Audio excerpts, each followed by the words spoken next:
Η Σαγιόμι είναι μια σπουδαία γυναίκα.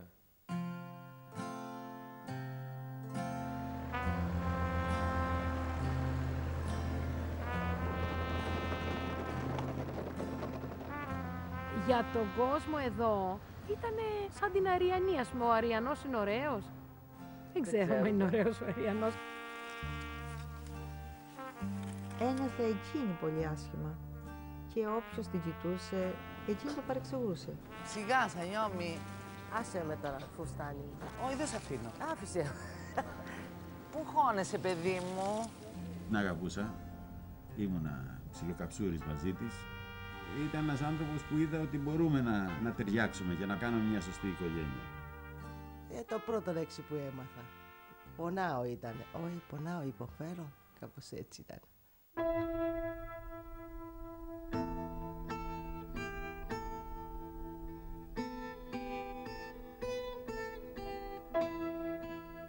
Δεν είχα καμία επαφές εγώ με τη μάνα μου. Τα δικαιώματα τα είχαν πάρει της μάνας μου. Δεν ήξερα τίποτα. Αδερφή μου δεν θυμάμαι καθόλου. Ούτε ήξερα ότι υπάρχει.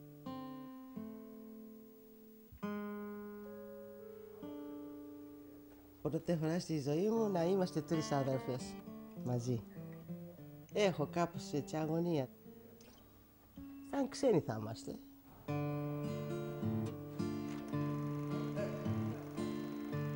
年中ですね、姉ちゃんから連絡あるか、ギリシャ人に殺されたんじゃないかと。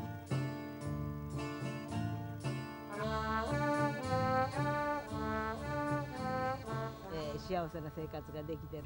ただ姉はわがままだからちょっと姉ちゃんなんか全然もう一緒に遊ばへんし。全然私もみんなテレビ見てないやろ。したことない。何してたの？Και είναι 32 χρόνια εδώ. Πόσο χρόνο τύχηκε? 32 χρόνων κριτικοπούλα.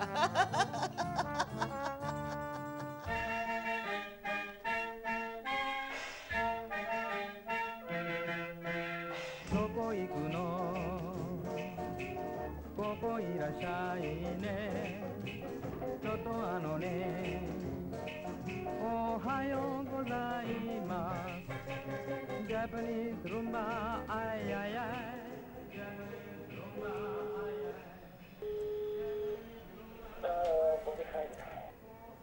Παίρνω, σε μάλιστα τηλέφωνο, τίποτα δεν το σηκώνει. Και μου λέει η αδερφή μου δεν θέλει να συνειδήσει. Ούτε μου δείχνει τίποτα ότι δυσαρεσμένη. Δεν ξέρω και εγώ πώς να σου το εξηγήσω. Δηλαδή τι έφτιαξα, δηλαδή τι έκανα, δηλαδή.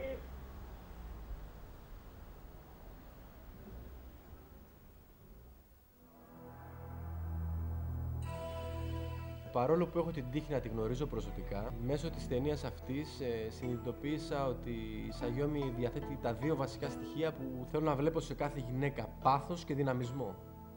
Η πρώτη επίσημη προβολή της ταινίας μετά τη βραβευσή της στο Φεστιβάλ Ντοκιμαντέρ Θεσσαλονίκης έγινε εδώ, στο Ηράκλειο της Κρήτης. Ήδη από τα πρώτα λεπτά της προβολής ήξερα ότι η Σαγιόμι πρόκειται να με ακολουθεί καθημερινά για τους επόμενους μήνες. Στη νέα μου συλλογή θέλησα να συνδυάσω στοιχεία των δύο πολιτισμών στους οποίους είναι μοιρασμένη η ζωή της ηρωίδας μου. Ένα άλλο στοιχείο που επηρεάζει τη δουλειά μου είναι η νοσταλγικότητα που διακρίνει κανείς παρακολουθώντας την ταινία.